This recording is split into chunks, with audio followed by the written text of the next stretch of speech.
সুন্দরবন কি কাঠ আছে ওইটা আছে পশু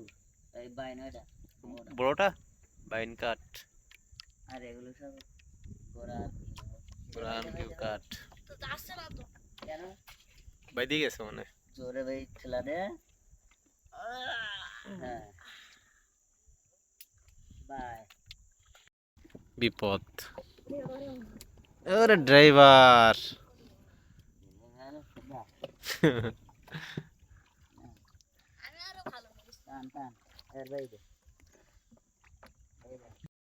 না ওরা আবার ভাববেন যে 3000 টাকা হয়েছে 3000 টাকার ব্যাট কিনে দিতে হবে আমরা তাহলে তো রোহিঙ্গা